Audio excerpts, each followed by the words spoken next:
经常能够看到很多朋友的洗衣机是放在封了阳台以后的客厅和阳台连在一起的空间。在我眼里，这种布置的方式总觉得有点别扭。那我又是如何布置洗衣机的清洁工作区呢？我的做法是把家政洗衣区设置在室外的阳台空间里，和客厅分隔开来。这样的话，既方便我们操作，同时也让室内空间更加的整齐美观。同时，开放式的景观阳台可以在天气好的时候享受温暖的阳光、和煦的春风，特别惬意。我们现在自己住的家是把家政洗衣台设置在我们的身后阳台里面，这样的话，就在我们的客厅里面不会出现一个特别违和的洗衣角了。那我们给 Chris 父母装修的这套房子呢，我们就把家政区设置到了景观阳台上。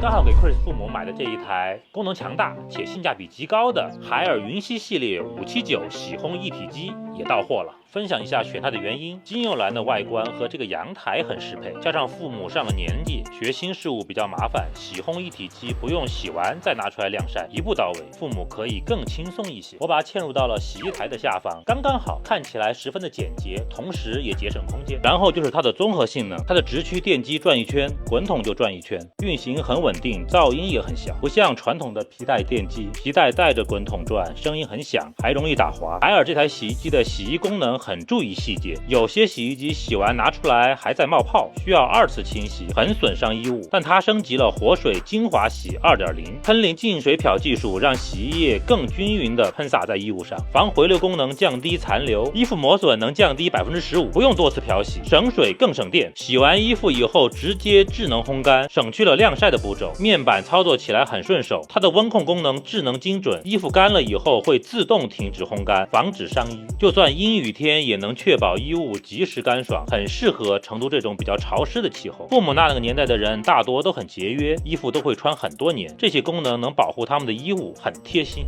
那说回布置，以我的经验，把洗衣台放在阳台上是特别的方便实用的，包括我们的洗抹布、洗拖鞋、修剪一些鲜花、绿植，在这个位置都特别方便，这样就可以避免在卫生间里的洗手池或者是厨房的水槽里面洗一些不太卫生的东西，并且再乱也不会影响室内的美观整洁。使用洗衣机的时候，我们再拿取一些洗涤用品也更加的方便。顺便跟大家分享一下，现在购买这台海尔云溪系列579洗烘一体机还有国补，可以省不少钱。还是那句老话，骑自行车去酒吧，该省省，该花花。最后呢，我还是真心的建议大家不要把阳台都封完，至少我们保留一个开放式的阳台。我们大部分的家庭没有办法在室内专门做出一个独立的空间作为家政间，如果我们把这些杂物啊、洗涤的这么一个空间放在阳台空间，这样的话就可以尽量的让我们室内更加的美观整洁，同时一个开放式的阳台也增加了我们和大自然接触的机会。那好吧，就等着我们这套房子大功告成了，我们下期再见。